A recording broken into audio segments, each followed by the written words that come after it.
Okay, I believe we're recording now. So welcome everyone to this webinar, and to those of you who are watching this as a recording, you actually won't be able to see the chat box. So you might hear references to the chat box sometimes, but you won't be able to see that. So apologies. For the rest of you who are watching this live and participating live, please do just burn that chat box right up. Feel free to put in questions, comments, anything that you want to share. You're welcome to have an ongoing conversation as we progress. So as I said, I wanted to just start by sharing a little bit about what REAMP is.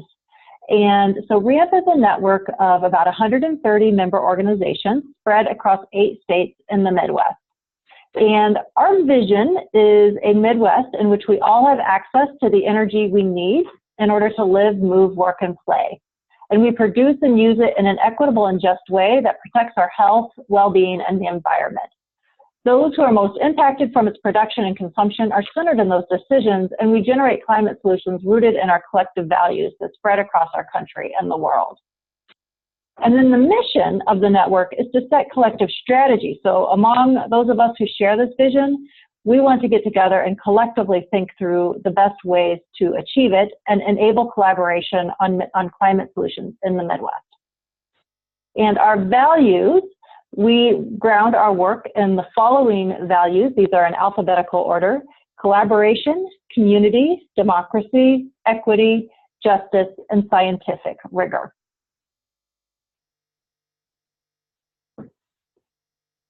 And lastly, when you get past sort of all of the high-minded stuff, what do we actually do on a day-to-day basis? We really say we do 3 things, kind of the 3 C's. We connect people to each other, we help build capacity, and we engage in collective strategy setting. So again, welcome. If you're not familiar with REAMP, we're happy you're here.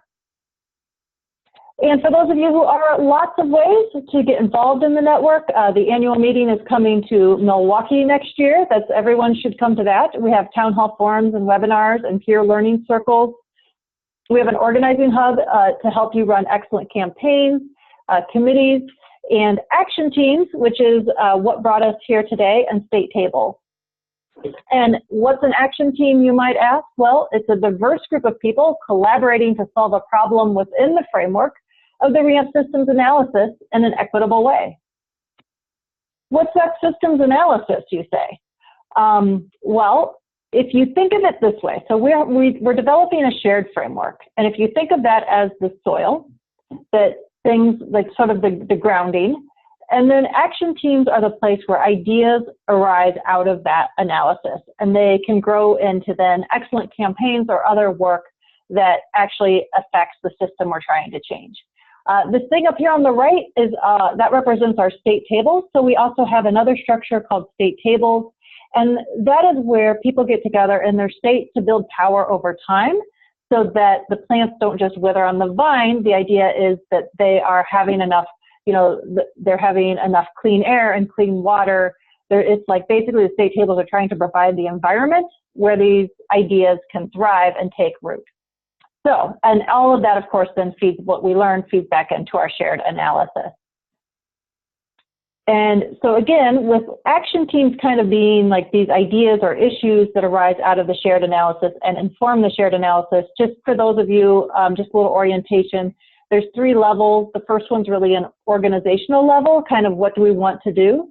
Level 2 is, okay, let's really move the best ideas forward. And then there's a level 3, which would be to try to implement the best ideas. So, and this is, this work that we're talking about today was done at a level 2. So before we get started, Peter and Ash suggested that I just put this work into the context a little bit of our shared analysis, which is called Equitable Deep Decarbonization. And the tagline, if you just want to remember one thing about it, it's basically include everyone, electrify everything, and decarbonize electricity. So that is a super nutshell, and obviously there's a lot of that goes into that. But another important thing to realize is, someone once said that all models are wrong and some of them are useful. And our hope is that this is a useful model, but we know it's wrong because it's just an analysis. And the way we're going to learn about it and improve about it is by taking action on it, which is what action teams, state tables, and others do. And then the result is an analysis that's still wrong, but it's better. And we just keep going and going, getting smarter as we go, we hope. So a couple key things. I'm not going to go into the actual benchmarks that we currently have for this analysis. I just wanted to share with you the mindset behind our networks analysis, which is, one thing is to take the long-term view. So we know that there are many things that can be done that will reduce greenhouse gas emissions quite a bit in the next, say, 20 years. But what we're really interested in, and some of those solutions we will want to pursue, but what we're really interested in is the fundamental correction, which is this pathway A, the thing that reduces carbon intensity all the way to 2050 and doesn't stall out. So for example, you could continue to have efficiency around internal combustion engines, and we should do that probably, but ultimately the internal combustion engine is only going to become so efficient. So we're really interested in pathways that, again, get us all the way to meaningful reductions at the 2050 level. And just a couple of things to note is that we're also sort of thinking about how many bites can we get at the apple. So in this chart here, you'll see, some things like lighting, we have quite a few bites at the apple between now and 2050. Some things like power plants, we get one bite at the apple. Buildings, less than one. Like we'll be able to do some stuff on that, but it's, anything that gets built now, we're not going to have a chance to replace it. And so this is, I think you'll see a lot of the transportation related topics sort of in this area where we get maybe 2 bites at the apple. And when you're looking at smart growth, really kind of like less than that. So these are some of the ones that we're most interested in and are most urgent in the analysis, because we have to, we don't get a chance to come back and say, oops, like we do maybe with lighting. Of course, lighting is important as well. And we understand that we have to move levers simultaneously. So some of the levers, again, I'm not going to go through a blow by blow of all the levers that we're looking at, but some of them that I thought might be particularly interesting to this group and this topic was, first of all, we're actually interested in increasing democracy in energy decisions, and we're interested in decreasing human rights abuses in energy decisions. And we also understand that simultaneously we need to increase affordable transit and non-polluting forms of transportation, electric vehicles, non-motorized transit. And we simultaneously need to work on decreasing the use of internal combustion engines, for example. And you can see also multiple levers, like we have to simultaneously increase renewables and storage while decreasing fossil fuel generation. So I just wanted to share that all with you to help understand how this niche fits into, or how this action team sort of fills a really important niche in this ecosystem of our equitable decarbonization framework. So some of the things that this action team is helping us do, or has helped us do, is first of all, a literature review and synthesis of understanding of the carbon reductions that are actually possible from various alternatives to the low occupancy internal combustion vehicles. It's also helping us sort of pivot between the technological components and the real world experience of transit riders and community members. So this action team is attempting to sort of hold both those things and figure out how the two inform each other. And very importantly, it's setting the stage so that we can establish network benchmarks to achieve a clean and equitable transportation future. Right now, our benchmarks regarding transportation are too thin. And also, importantly, it suggests, the work of this action team suggests some near-term collaborative action. So thank you for letting me share that with you to hopefully help place this work in context. And with that, I think I'm going to turn it over to Tony. And I know I wanted to mention that because I'm sharing my screen, I won't be able to see anything in the chat. So Ash, I know you're monitoring the chat box, and if something comes up that you feel like you need to just stop someone so that we can get something clarified, please do feel free to do that. Okay, great, thank you. And with that, then Tony, I'm going to turn this over to you, and you just let me know when you want me to advance the slides. Okay, great. Thanks, Gail. If you want to flow to the next slide, that'd be great.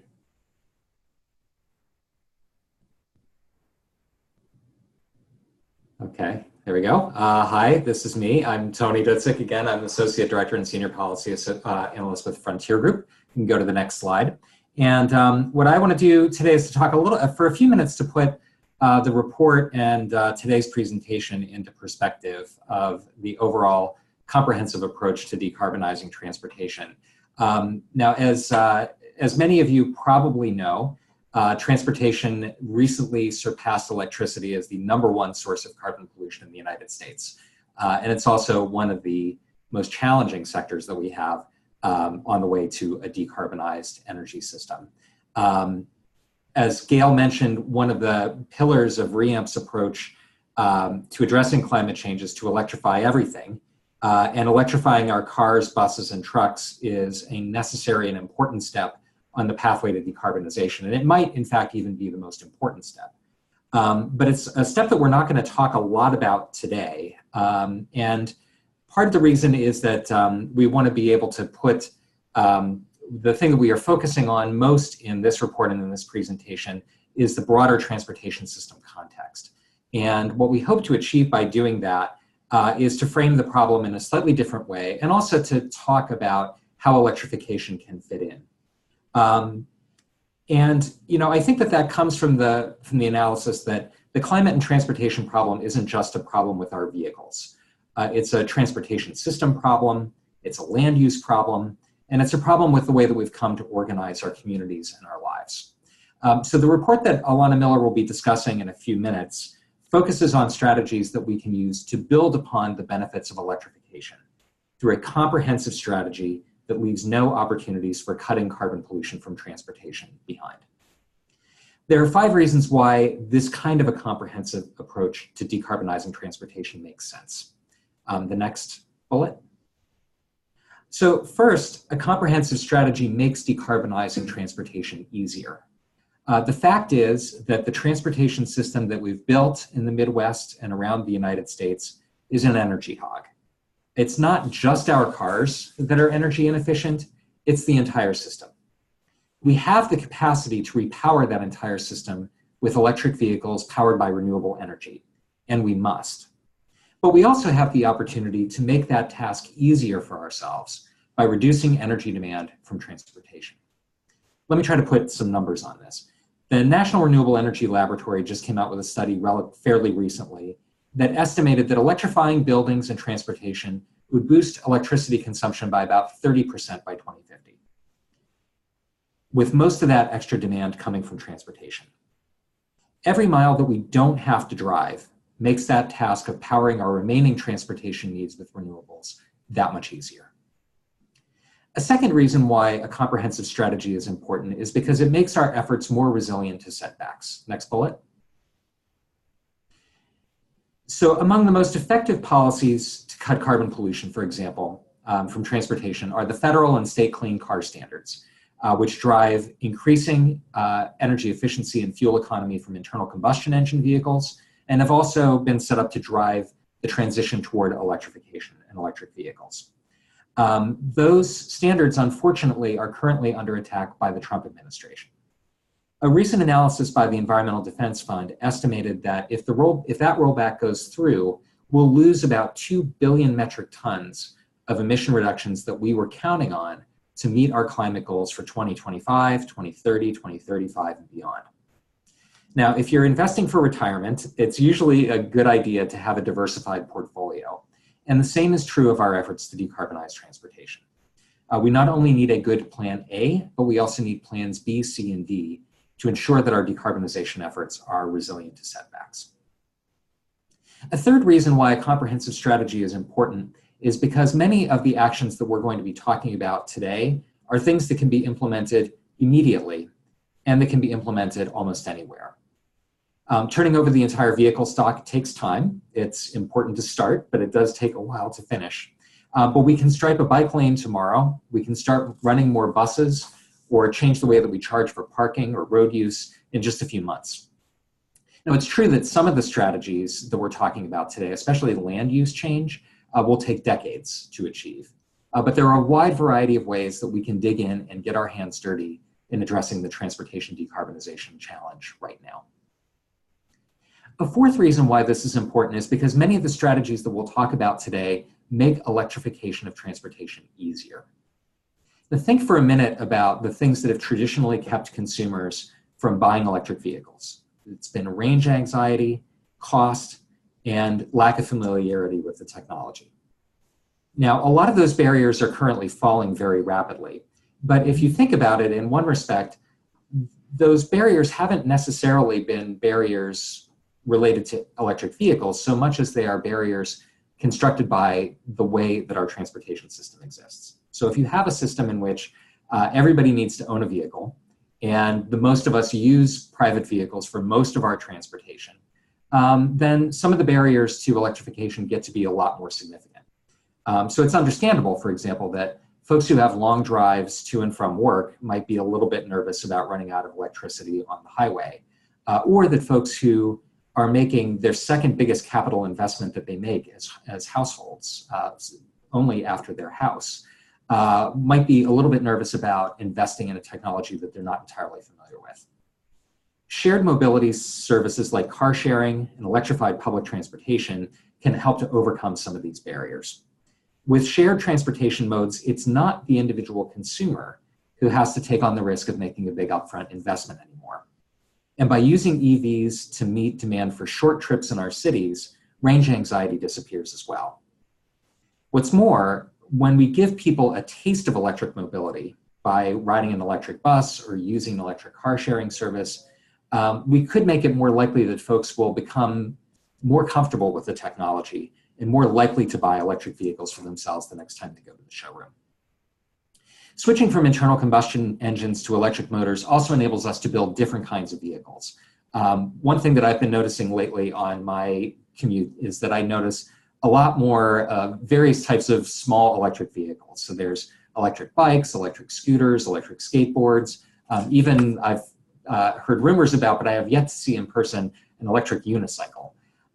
If we can move even a fraction of our urban travel from, say, a private car or an Uber to a small, lightweight electric vehicle, and those are the kinds that I've seen thus far. There are going to be many more coming soon, I promise you. We have an opportunity to make a big difference. But to get there, we need better policies to enable them to be used safely on our streets. And that's a transportation policy problem. And it's one that we can only address through a comprehensive strategy. I think that there are synergies like this all around us if we care to look for them, but we have to actually take a step back and look at the big picture. Finally, the fifth reason that we need a comprehensive strategy is that it addresses problems with our transportation system that electrification alone doesn't fix. We all know that our transportation system is woefully inequitable, that it saddles many low-income people with the financial burden of owning a car. It saddles their communities with dirt, noise, and pollution, and that it leaves millions of people, among them many of the poor, the old, people with disabilities, young people, either stranded at the curb or reliant on inferior transportation choices. Electrification alone won't solve those problems, but a comprehensive transportation strategy that includes electrification can. And in the process, it can enable us to mobilize a wide variety of constituencies for which decarbonization is not the primary concern. So decarbonizing transportation is a major challenge. It's one of the most important ones that we face, and it's one that requires us to use all of the tools that we have at our disposal. By combining smart transportation and smart growth strategies with electrification and the decarbonization of our electricity supply, we can build a transportation future for the Midwest that strengthens our communities, even as it helps to preserve a livable climate for future generations. So thanks.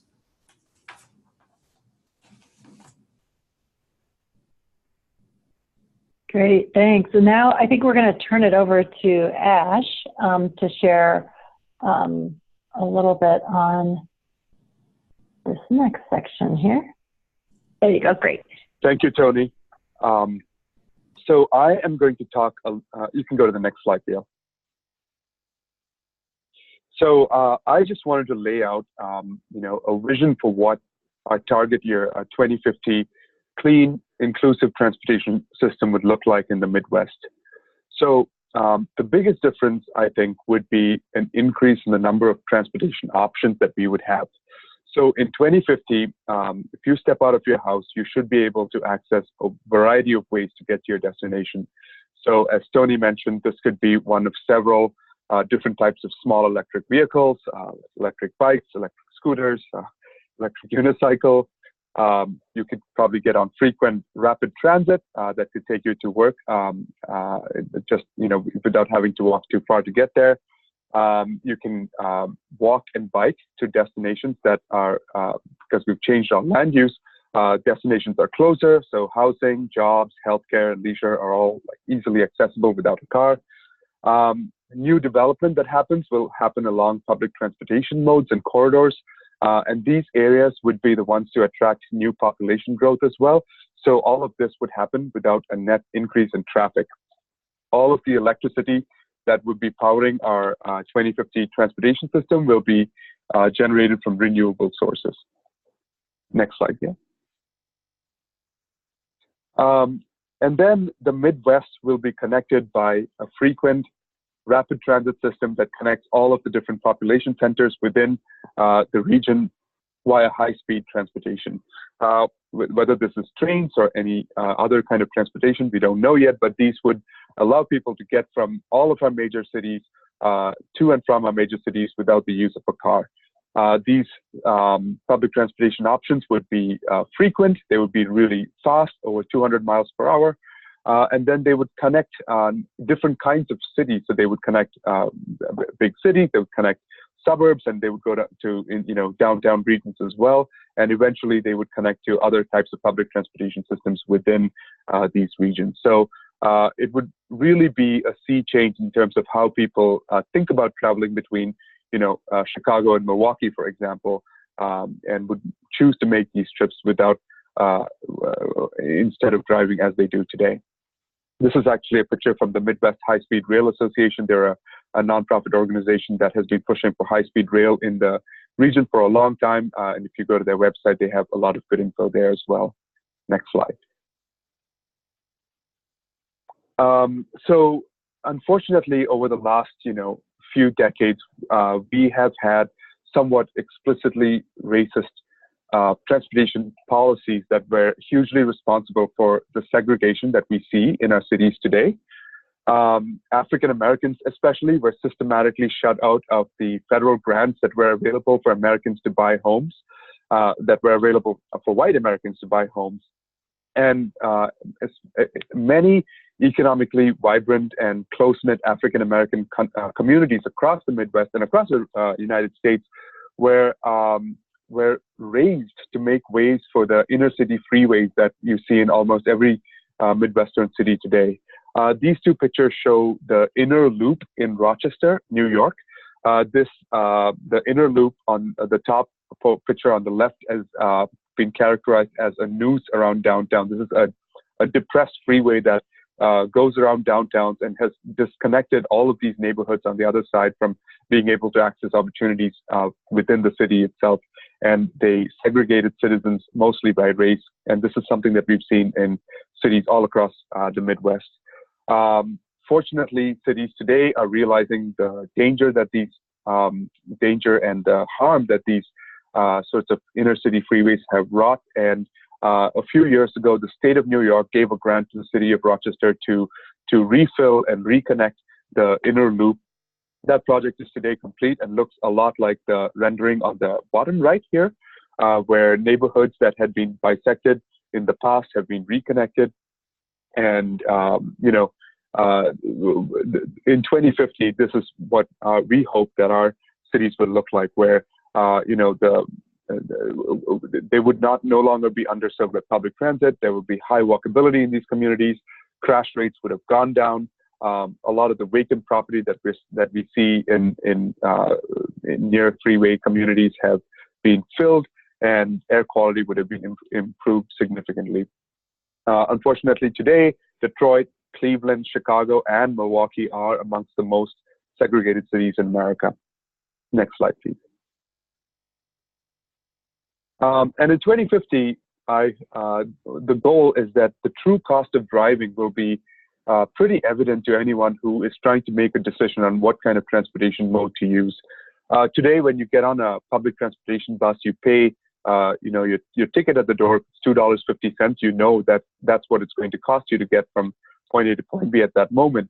Though that cost is largely hidden when you're making the choice to drive.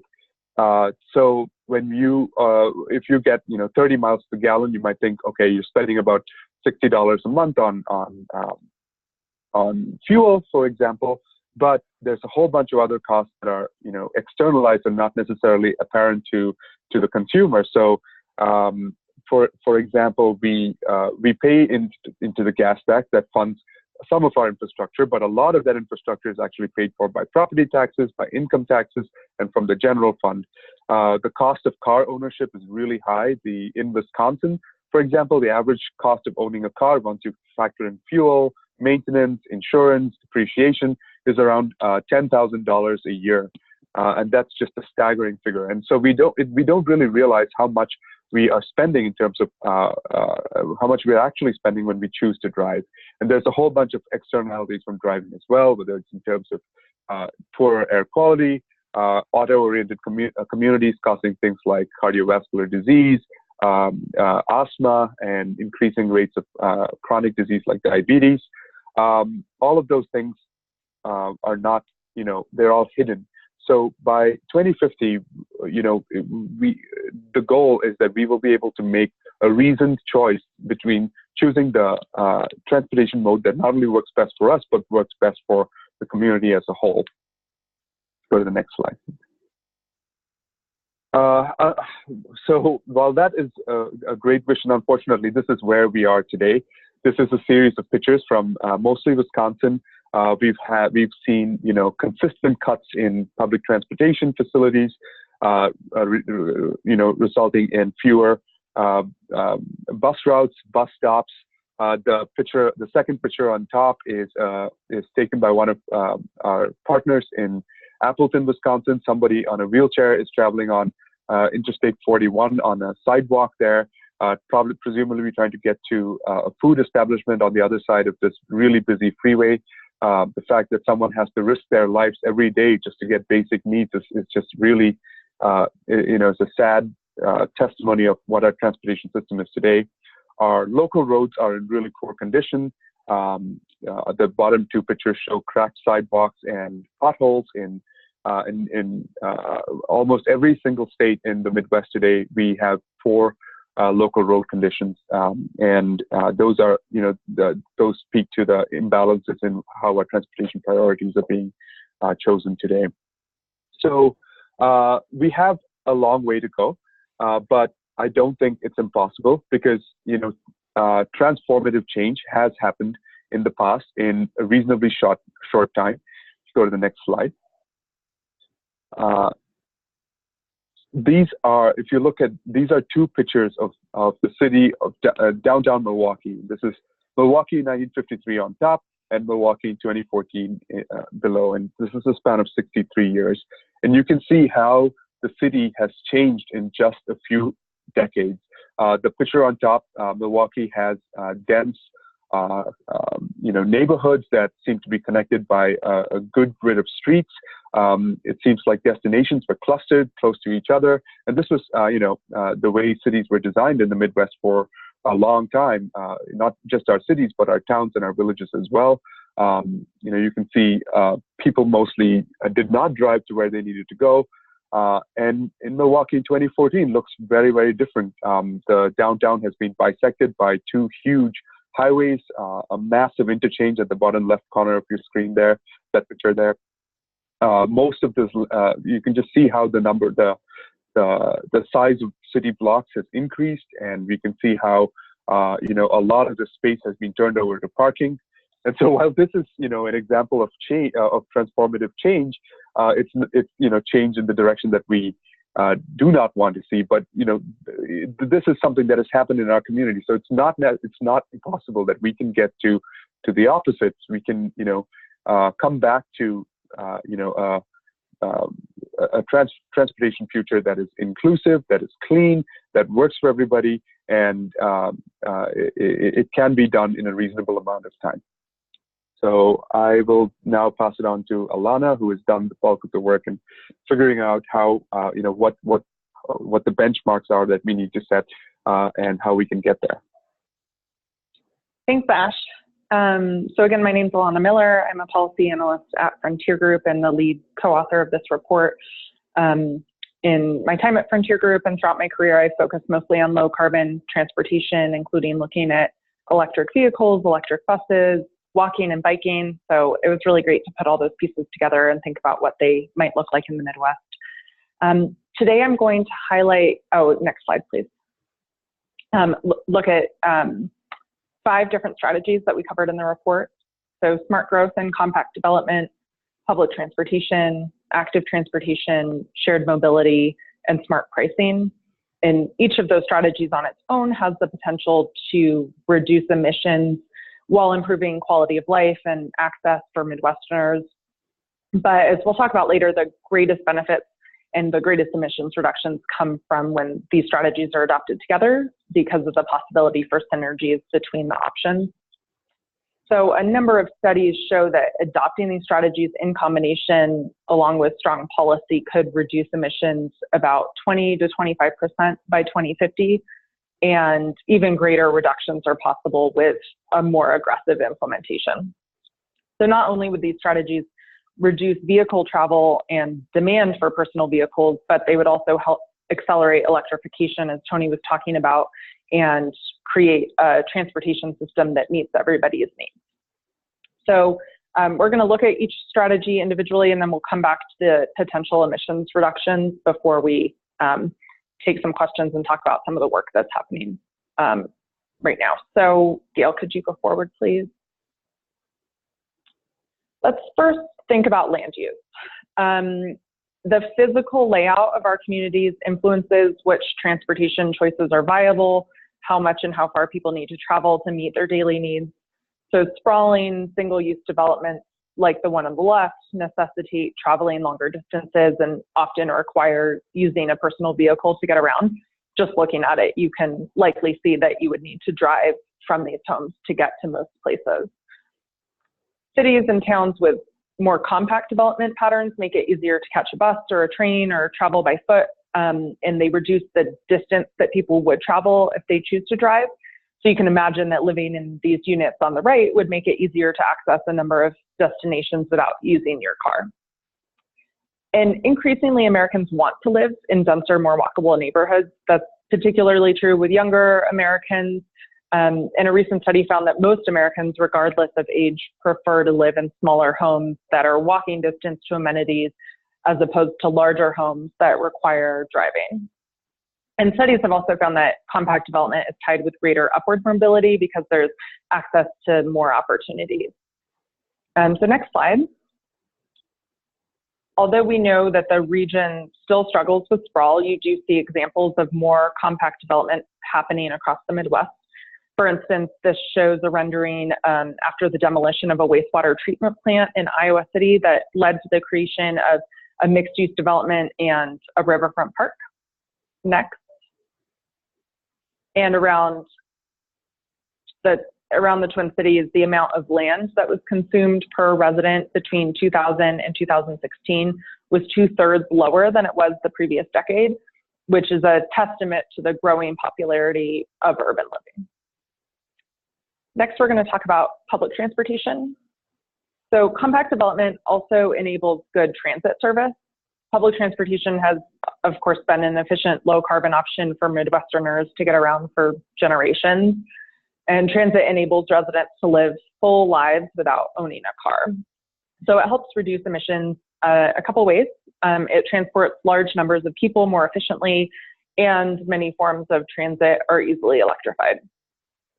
So earlier this year, for instance, I authored a report on the benefits of electric buses, and we found that electric bus technology is here, and transitioning to electric buses would reduce carbon emissions and dangerous air pollution and can offer cost savings over time, which is so important for cities and transit agencies. And then transit also helps create a more equitable transportation system by expanding people's access to jobs, services, and amenities. So a University of Minnesota study ranked the number of transit accessible jobs in cities and found that the top cities had frequent and fast transit service combined with dense land use. So prioritizing investment in transit in the Midwest could help expand opportunities for residents. And transit is also a really essential service for many low-income residents and people with disabilities. There's really no substitute for a good transit system. And while most Midwestern states are lackluster in their funding of transit, several cities have taken ambitious steps to improve their transit service. So for instance, in Cleveland has some of the nation's best bus rapid transit. Grand Rapids, Chicago, Minneapolis, and Milwaukee all have or are building rapid bus service as well. The third strategy that we looked at, if you could advance, is active transportation, like walking and biking. So these are zero carbon modes of transportation that can help substitute for car trips. More than a fifth of all the trips taken in the US are a mile or less, which is a distance that many people could walk in 20 minutes if they had a safe and comfortable place to do so. And nearly half of all the vehicle trips in the US are less than 3 miles. So that's a trip that takes less than 20 minutes on a bicycle. And the Midwest is already among the leaders in the US for the number of people walking to work. Small cities, often college towns across the region, boast some of the nation's highest rates of walking to work. For instance, more than 35% of Athens, home to Ohio University, commute by walking. And more people are also riding bikes, as you see some cities leading the way by building safe infrastructure to help keep up with that demand. So Chicago, Minneapolis, and Madison in particular all stand out on a national level for their bike infrastructure. And then studies have found that supporting safe walking and biking infrastructure encourages more people to walk and bike. For example, in focus groups with people of color and low-income residents, participants cited a lack of safe, protected infrastructure as a barrier for biking, and that suggests that improving infrastructure would allow even more residents to enjoy active transportation options. Next, please. As Tony was mentioning, there is a rapidly growing suite of shared transportation options that have evolved, allowing people to travel without owning a car. Some shared mobility services have been shown to reduce car ownership, as well as the number of trips that are taken by cars and the total number of miles that people are traveling in cars. These options could help facilitate a quicker transition to electric transportation, and they help facilitate connections to transit, helping solve the first and last mile problem. And this would allow people to take transit more easily by providing access to the transit system. Examples of shared mobility include bike sharing. So what you see in the photo here, fleets of shared bikes, either electric bikes or other small electric vehicles, can be rented for short increments to make one-way trips around cities. Chicago and Minneapolis have two of the largest bike sharing programs in the nation.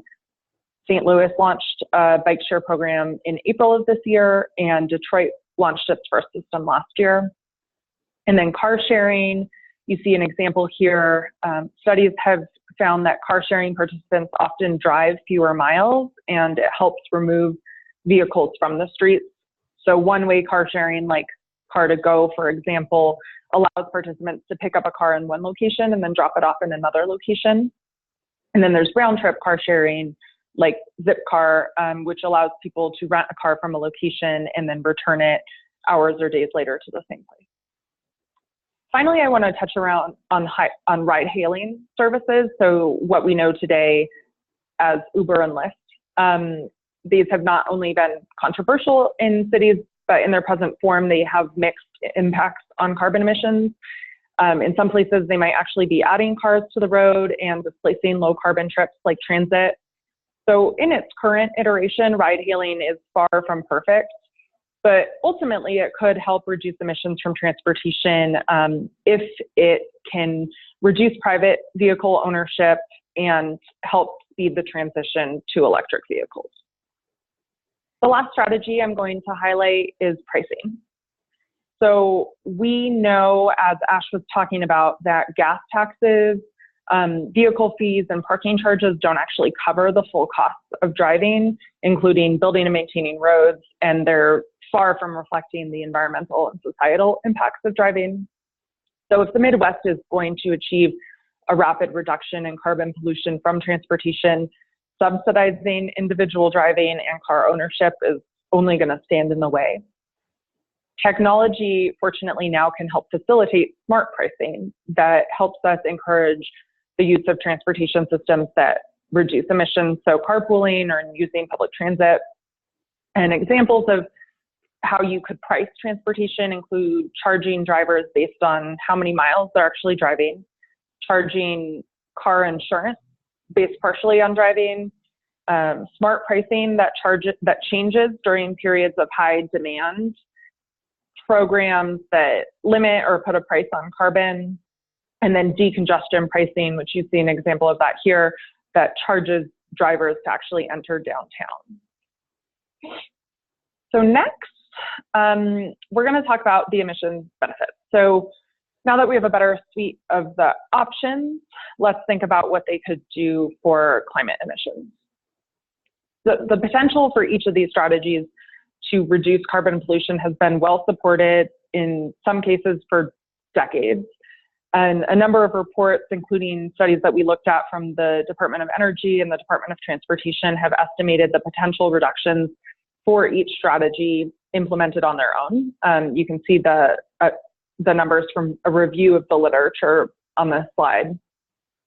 But these estimates are often based on what seem to be conservative assumptions of what's possible or making tweaks to the existing transportation system. And it's likely that implementing these solutions more aggressively could yield greater results. So for instance, just to give one example, one recent study on the potential for biking to reduce emissions globally estimated that if 14% of travel in cities was done by bike, we could reduce urban transportation emissions 11% just by expanding biking. Next slide. Most importantly, any one of these scenarios will work best when combined with the other scenarios, and the greatest reductions will happen if you combine all of them. So our review of the literature found that if the Midwest fully committed to the strategies outlined in this report using some assumptions that I'll get into in a second, it could result in meaningful emissions reductions by 2030 and even deeper reductions by 2050, up to 25%. So that's a significant contribution to decarbonizing transportation, especially if those strategies can help accelerate a transition of the rest of the transportation system to electric mobility. So some of the assumptions, the way that the studies that we looked at actually arrived at these numbers included that the vast majority of new urban growth would be built compactly by the mid-century, that transit service would increase, that connected networks of safe biking and walking infrastructure were built, that a significant portion of people were using shared vehicles, and that driving was priced more according to impact. So I want to pause here. To produce the report, we relied on literature and analyses that exist, and those studies did find that deep reductions are possible, as we can see here. But their analysis is limited. After spending time looking at those studies, we know that their assumptions don't rise to the level of the challenge that we're facing, and we think that greater change is possible. The existing literature is conservative in their assumptions of what can happen, and it doesn't do a good job of considering the transformative possibilities of these tools. So we know that adopting these tools together will feed off of each other and spark new innovations and truly transformative ways that haven't really been studied yet. And then finally, the purpose of this report wasn't to set goals for the region. That comes next. We wanted to fill in gaps in the analysis to help spark conversations about what this might look like and to provide a starting point. So what happens specifically will vary in your communities, your cities and states and across the region. But what we do know is that deep reductions and a much better transportation system are possible. And the decision of how we get there is up to you. So now Peter is going to talk about some of the recent conversations that we've had about what this might actually look like. Hi, everyone. I'm Peter Skobek. I'm the director at WISPIRG, the Wisconsin Public Interest Research Group. And just a reminder, if you have questions, please start typing those into the chat box. I saw we had a couple questions come through, and we're going to answer those at the end of the webinar or before then if it applies specifically to something that was said, but just a reminder to do that so we can have a good discussion afterwards. So I want to talk a little bit about what we did with this report, or what we've done with this report so far. Like Gail mentioned, this was part of an action team, a REAMP action team that was about bringing together diverse opinions and constituencies from across the Midwest to address an issue within REAMP's Equitable Decarbonization framework. So we, after putting together this report, we held a strategy summit in Chicago. So we can go to the next slide, Gail. We held a strategy summit in Chicago in August that I'm going to talk a little bit about. And then I also want to mention a couple of the challenges that came with putting together this report in a way that really did include as many voices as possible and to ensure that the process and the outcomes were as equitable as possible. That is something that's important to us, both because we think from an organizing strategy, it's really crucial for us to include as many constituencies as possible that we're going to need to move forward with these really important and ambitious proposals, but then also because it's just an important thing to do to include the people who are most directly impacted by this. So we brought together people from across the region for a strategy summit in August of 2018. We wanted to share the report and the general findings with people there, and then figure out if there are ways that we can start tackling some of these issues across the region. So we had between 25 and 30 people from 6 states across the Midwest come to the summit, which was great. And then we had a few people from national organizations join us as well.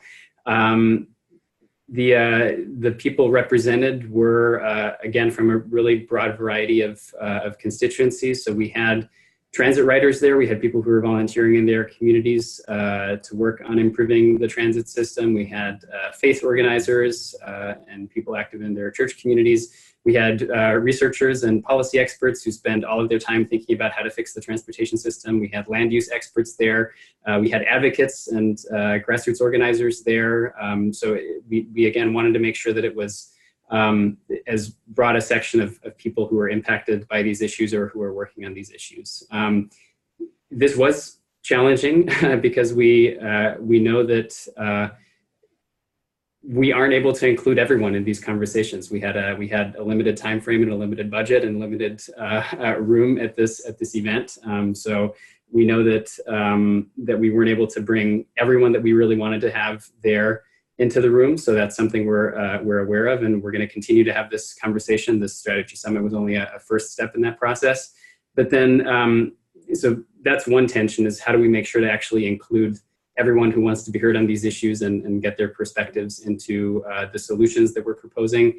And then to take a further step back from there, we wanted to make sure that the research report itself was informed by those positions as well. So we did struggle as well with trying to figure out how do we balance a short timeline to put together a really technically difficult research report in a way that includes as many voices as possible and gives people a chance to weigh in and have their experiences reflected in the things we're talking about and the things that we're proposing ultimately. So we did our best to get feedback from people in the action team who, again, were all of the constituencies that I talked about before.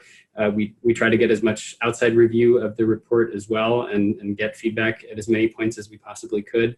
And then, again, the strategy summit itself was really the place where we wanted to make sure to have a really broad range of constituencies represented to dig in on this in a really substantive way and shape what we want to come out of the summit doing next. And so with that, if you go to the next slide, Gail, I want to talk a little bit about the the specific things that we came up with in terms of next steps that we could possibly work together on over the next few months or years. So one of the specific next steps we want to work on is pulling together a regional transit day of action. So we're going to start talking about that with some of the transit riders who were at the event. And then we'll also be reaching out to our broader networks of people working on transportation reform and on expanding public transit. The idea here is that we want to encourage decision makers and business owners and others who might not use transit every day to use the transit system and see what it's actually like. And then we want to make sure that we're amplifying this as much as we can.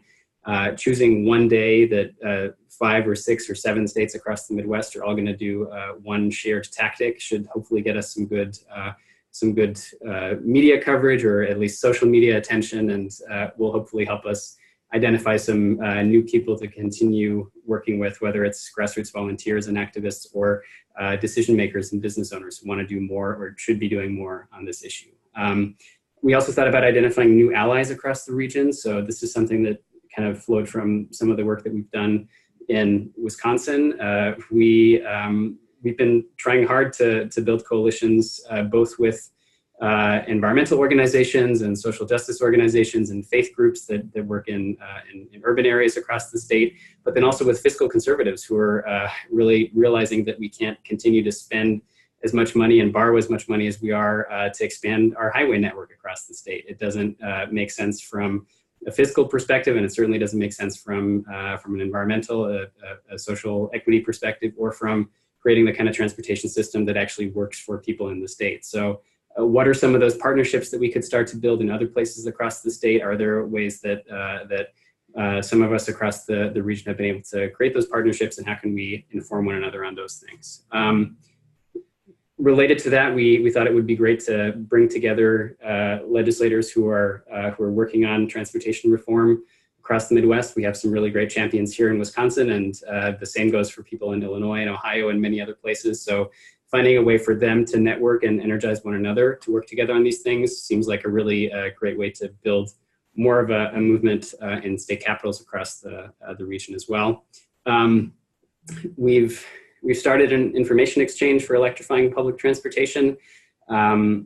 This is something that some communities across the Midwest are doing, and like Tony mentioned, it's going to be absolutely crucial that we not just that we don't just think about expanding public transit or doing all of the things that all of the strategies that we talked about here in this report, but that we're also electrifying the transportation system as we're reforming it too. So electrifying public transportation is a really great way to start doing that as well. And it's also cost effective for a lot of local governments and transit systems. So that's another step. We also discussed integrating transportation and land use reform into cities' climate action plans. There are a number of groups within REAMP, and there's actually at least one other action team that's working on comparing cities' climate action plans across the Midwest. We want to make sure that transportation reform and the kinds of transportation reform that we're talking about here, the kinds of land use reform that we're talking about here are part of the discussion there. So trying to move that forward. And then finally, we want to convene a discussion about which of these benchmarks that we identified REAMP should be adopting as their benchmarks that are endorsed and part of the Equitable Deep Decarbonization Framework, and that REAMP and REAMP organizations in our network are going to start prioritizing to push. So that's certainly an ongoing conversation, also because, like Alana mentioned, a lot of these benchmarks and a lot of the numbers that we came up with are really conservative estimates that are based on what the existing literature says, but we have plenty of reason to believe that we could achieve a lot more and have much greater carbon emission reductions and create better societies across the Midwest. So those are some of the things that we came up with in this meeting back in August in Chicago. All right, I think, Gail, can I pass it back to you Yeah, of course. Thank you, everybody. That was really helpful.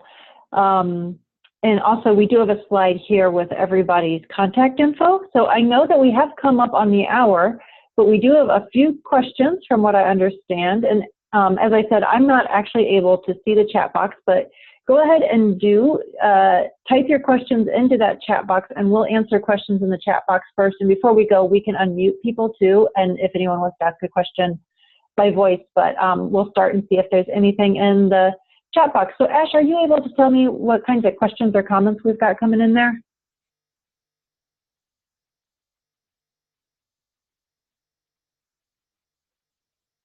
Or if, oh, Ash, are you, hold on, I think you might be talking, but you're on mute maybe?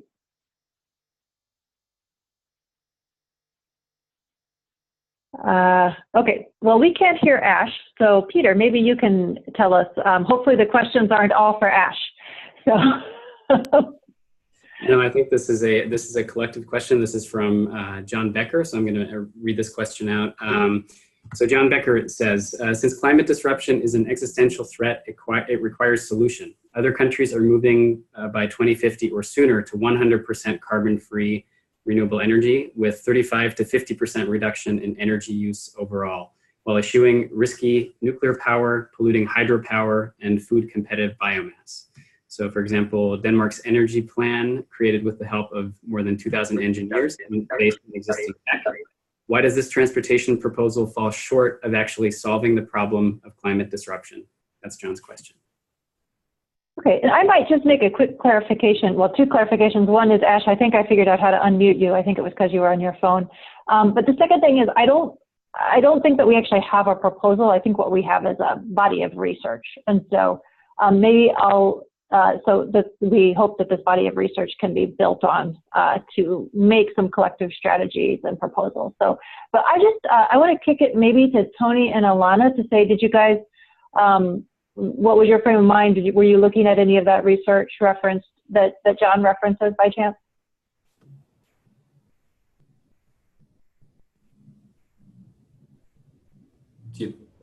Sorry, I was unmuting myself.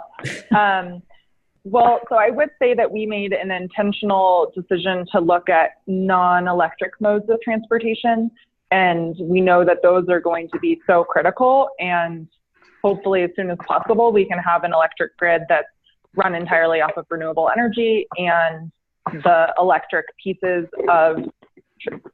and that the rest of the transportation system will be electrified.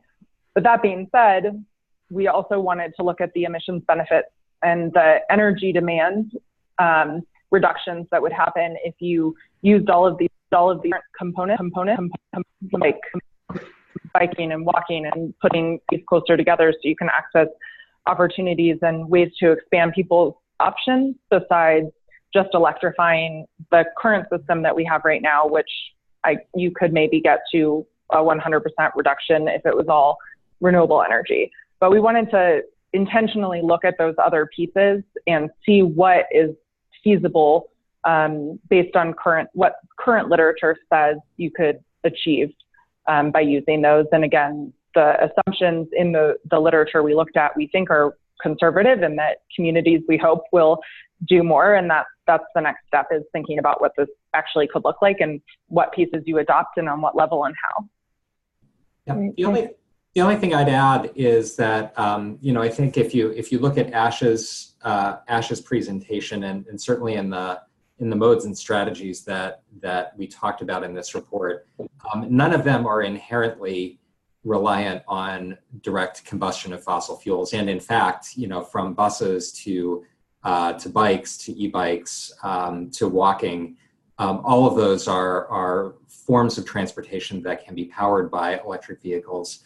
And consequently, in the second step, powered by a zero carbon electricity grid, however you envision that grid to be developed. So there's nothing in this report is about a slice of the pie in getting to the decarbonization of the entire economy.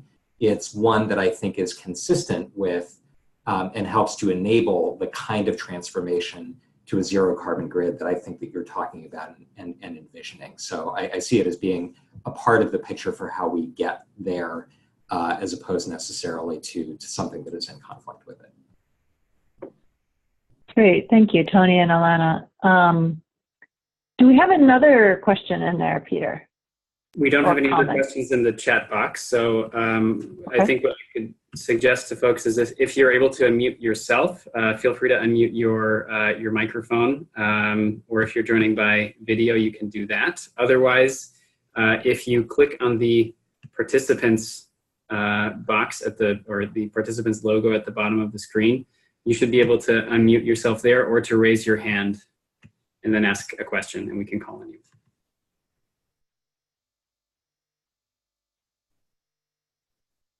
This is Don. And maybe, oh, great. Thank you, Don. Go ahead.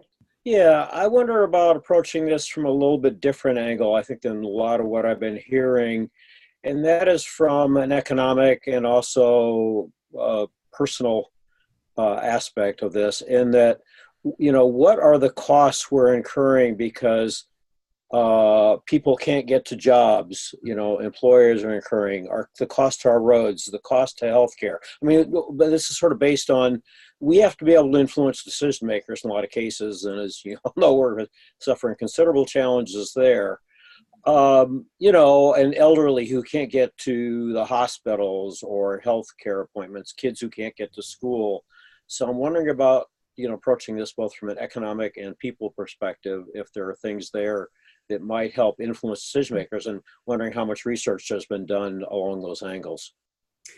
Can I take a stab at answering that, and then I'd be happy to hear what others think. Don, it's easy to tell that you live in Wisconsin with us. It's hard to make policy progress on some of these things at the moment. So I think in general, this is not necessarily the way that we would talk about this with decision makers, right? I mean, the way that we have talked about this issue in Wisconsin with decision makers has been much more focused on the cost, for example, of the way that we currently structure our transportation system, again, where we're pouring a ton of money into expanding highways around the state with really questionable justifications and very limited benefits. And in fact, it's taking money out of other types of transportation that really serve people much better, and in making it harder for local governments to invest in the kind of transportation infrastructure that really makes the most sense for the people who live in those communities. So I think that the human aspect is absolutely crucial to this. We want to be talking about, look, if we don't invest in things like public transportation, if we don't do a better job at maintaining local roads and bike paths and pedestrian areas, it's going to be a lot harder for people to live fulfilling lives, to get to work. It's going to be bad for the economy, and in fact, it is bad for the economy already. So that's more of the way that we would talk about this in practice. The reason that we're talking about it here in this context is that this was a document and a research report that, again, was meant to fill in some of the questions around the environmental and climate impacts and the equity impacts within that for our REAMP network and for the climate movement more broadly. So this is not necessarily the way that we would talk about this with decision makers. And I don't think I'm going to be taking this report to meet with Governor Walker to tell him, here's what you should be doing. But tying it actually with the equity angle, I mean, if we can bring some of these stories down to issues down to the local level, so many people couldn't get to, a job in Milwaukee or couldn't get to school, whatever, get to whatever. And then you can tie that to stories that relate to what, with equity issues and others that you're bringing up. Mm-hmm. Maybe that would be a way to cross some of those boundaries and, link. I don't mean to take away from the good work that you're doing there, but no. I guess maybe it's political season. I don't know what I'm thinking in those terms. And I think those stories are so important. And I feel like, unfortunately, at the high level research analysis, I myself even don't always get to hear those stories. So I think bringing those to the surface is so great. And there are some tidbits in the report that talk about some of the studies that have been done around access to jobs, not so much on health, on the impacts of air pollution and things, but that's certainly something that we focus on in other aspects of our work. So I do think bringing in those other elements as you build campaigns and go do the great work on the ground, that's really critical. Yeah. Thank you. So I think I'm going to wrap us up here in just a minute, although I think I may have seen that one more, did one more question come in there in the chat box or no? Yes, there is, and I'll read that out. So this is from Jonathan Sundby. He asks, I saw that land use change has the potential to eliminate an incredible amount of carbon emissions, yet earlier in Gail's presentation, buildings were replaced the most infrequently? Is the carbon estimate just based on growth? How can cities that aren't growing as fast make land use changes, and can they?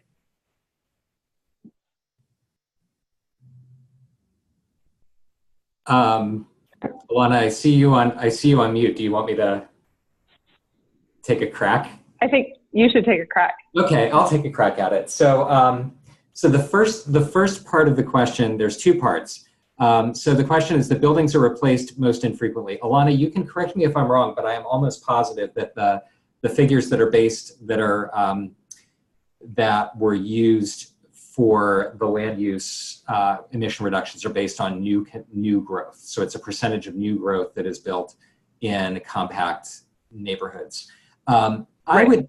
I would suggest that in Midwestern cities, some of which are not growing very fast, and I'm originally from Pittsburgh, so I'm not from the Midwest technically, but you know, a city that has a lot of the same challenges of a lot of Midwest cities, that there's in some ways almost a greater opportunity because we have so much existing capacity in streets, in transit networks that already exist, in infrastructure that we've already built, in neighborhoods that in some cases have fallen into decline, in some cases are not housing as many people as they once did when our cities were very vibrant. And so the way in which we do smart growth and compact development and it's going to vary across the region because there are Midwestern cities that have thrived over the last couple of decades, as well as ones that have struggled. But there are ways to achieve that kind of growth goal in a variety of different types of cities and in smaller towns and smaller cities throughout the region. Thank you. That was a great question and really helpful response. I'm going to wrap us up, but one thing I do want to mention for those of you who are RAMP members, that one of the things that I think we're wrestling with is also thinking about the potential unintended consequence of some of these policies, which could be gentrification. And so if we are, if we're driving out people who already live in communities and just a different batch are coming in, it's not good, and it's also actually not reducing any emissions. We're just moving the problem around. And so I think one of the things we need to understand is that if we, unless people who live in communities have the political power in those communities, we're going to continue to see gentrification. And we also know that there's probably some practical tools that we don't have developed yet. So those of us in RAMP, I would really welcome an action team to form around developing a toolkit to try to mitigate against gentrification. So I just want to throw that out there. I think we're going to see this be really important as we move forward in our shared analysis. And I really want to thank Tony, Peter, Alana, Ash, all of you guys for the great research, the work you've done on this action team. And thank you everyone for participating in today's meeting. Take care. Bye, everyone. Thank you.